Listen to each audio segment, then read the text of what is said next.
going? What are you doing out here outside my jail? I was just about to mow the lawn. Ah, I see, your horse is lost, so you look for it in the stable. That makes sense. That is very makes sense. Okay. Alright, well, you want to wait inside my jail? Okay, I would you like to learn about the amazing words of Frederick L Hoffman? Amazing man. You need to. I am going to read you his preface of his book. It is the year 1896, and it just came out. It is the hottest thing. You got to hear it. Yeah, you're about it. Oh, I'm so sorry. I didn't mean to hurt your feelings. Don't worry. I'll read it to you. You don't have to read it. Okay, don't worry. I got you. Let's go. Come on. Let's go. Welcome to my jail. This is my jail. As you can see, it's empty. According to Hoffman, it might be because the people are dying. I don't know. Let's see. What do you think? Here, hang out on my stove. Sit down. There you go, sir.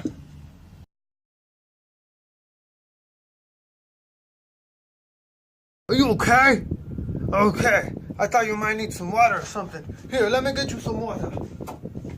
Here, drink. Alright, sir. Let me go back to reading you the preface. It's a very good preface in which you hear the story of a man who has no prejudgment towards the subject of statistics and analyzation. Great statistical man Mr. Frederick L Hoffman is. Let me read you the preface of his book. About 10 years ago, I began, for my own information, the collection of vital and social statistics of colored population of this country. The first result of these investigations were published in the Arena in April 1892. The second publication was published in the Medical News in September 1894. And third, dealing with the Negro in the West Indies, appeared in the publication of the American Statistical Association in 1895. These large bodies of facts accumulated has made more elaborate treatment seem feasible, and the final result is present work. The present work is what I meant. I'm so sorry. I am the worst reader because of this mustache. At the commencement of my investigation, specifically in regard to longevity and physiological peculiarities among the colored population, I was confronted with the absence of any extensive collection of data, free from taint of prejudice or sentimentality. Being a foreign-born German, I was fortunately free from a personal bias which might have made an impartial treatment of the subject difficult. By making exclusive use of the statistical method and giving in every instance a conscious, tabular statement of the facts, I believe that I have made it entirely possible for my readers to arrive at their own conclusion, irrespective of deductions that I have made. See, he even gives you the option to think about it for yourself. Not just his facts. Get it for yourself. Great man. During the course of my inquiry, it became more and more apparent that there is a root of all social difficulties, of problems, racial traits and tendencies which make a good or ill in fate of nations as well as individuals. It became more apparent as the work progressed that in great attempts of work bettering at amelioration or the condition of the lower races by those of higher degree of culture and economic well-being, racial traits and tendencies have been almost entirely ignored. Hence, a vast sum of evil consequences is met as a natural result of misapplied energy and misdirect human effort. The need, therefore, of a presentation of facts as they pertain to racial differences between the white and colored population of this country, and the consent difference in the tendencies of the two races, and seemed sufficient clear to demand that publicly should be given to such faiths as had been able to collect. And while I have ventured at times to add my own deductions or interpretation of the meaning of such deductions or interpretations are subject to readers' own verification in view of the facts themselves.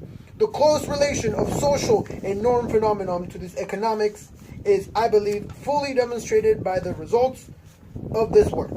The absolute need of a more searching investigation of the underlying principle of human progress or retrogression becomes more than ever apparent in the words of Mr. Bryce.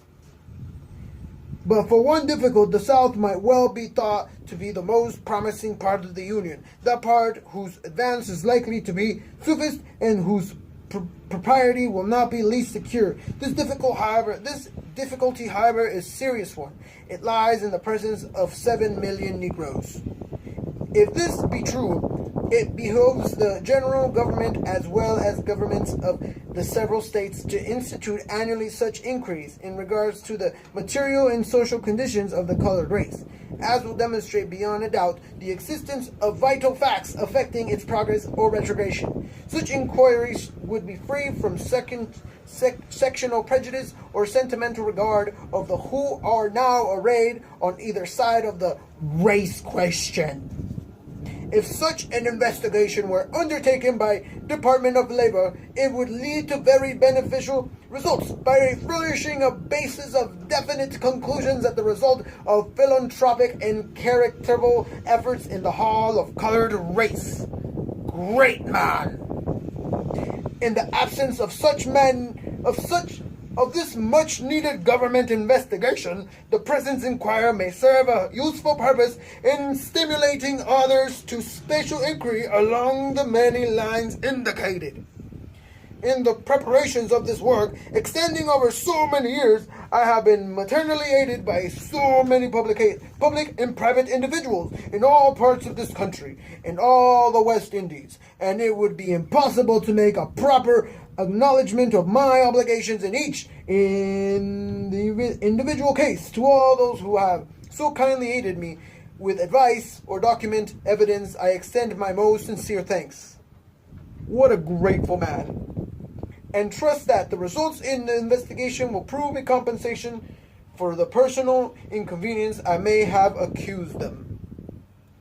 I am, however, specially in debate for advice and information to Mr. Carroll D. Wright, the Commissioner of Labor, Dr. Johnson S. Sibling, USA, Dr. S.W. A. Bott, Secretary of Massachusetts State Board of Health, Dr. Arthur Nesselholm, Brighton, England, M. Charles, Lieutenant Secretary of the Anthropological Society of Paris, Mr. S.P. Semmet, the Registrar General of Jamaica, Mr. Archibald Allison, the Colonial Secretary of Bermuda, Dr. D.T. Rogers of Mobile, Ala, Dr. H.B. Holbrook of Charleston, S.C., Dr. Gordon, Dr. Seuss of the same city, Dr. Jerome Coach Clarence of Montgomery, Ala, the Emmons Clark as Secretary of the New York Board of Health. I am in debate to Professor W.F. Wilcox for most valuable assistance in the prosecution of the investigation and final publication of the results.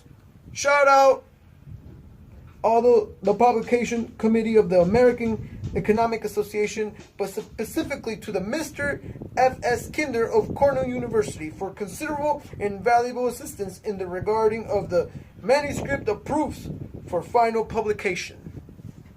And see, it is almost the preface is almost done, and all this information we have gathered about this great man who just uses statistics is amazing. What a smart man to use statistical methods to measure the life expectancy of the Negro. Let me finish the preface. The manuscript to the Library of the Public Library of the Newmark, I am under obligation of exceptional privilege afforded in the use of valuable collection of transactions of scientific society, as well as other valuable publications, not easily obtainable. Most of all am I indebted to my wife for her kind and sympathetic assistance for my many personal sacrifices during the early years of my labors. He even appreciates women! Without her encouragement and never-failing sympathy, the completion of this work would not have been possible in the business life where only spare hours could be devoted to investigation of this nature. This man is ahead of his time. An investigation extending over so many years and involving so large number of calculations and statistical equations, errors are almost unavoidable, but having taken every precaution to ensure absolute accuracy, I feel confident that no error sufficient to affect the conclusion has occurred. If the work accomplishes its purpose and leads to a more searching investigation to the underlying causes of the race progress or retrogression, if it leads to the more scientific attention of the relations between superior and inferior race, as contrasted with the present dangerous method of guesswork, it will not have been written in vain. For all after it is a question of living beings, and not of their theories, and not philanthropy or charity, that in all its missionary efforts has not been able to save the living man, has any claim to be called successful. Race deterioration once in progress is very difficult to check. On races once on the downward grade thus far, at least in human history, have invariably become useless, if not dangerous, factors in the social as well as political economy of nations. July 28, 1896. This came out 2 months ago. Thank you for listening to my preface. Well, me reading the preface to you, sir. I really appreciate you sitting there while your host was there. If you would like to wait here inside the jail, you're more than welcome. Or you would like to talk to me, I don't know. Oh, look, there's your horse. All right, see you later, sir. Go get that horse.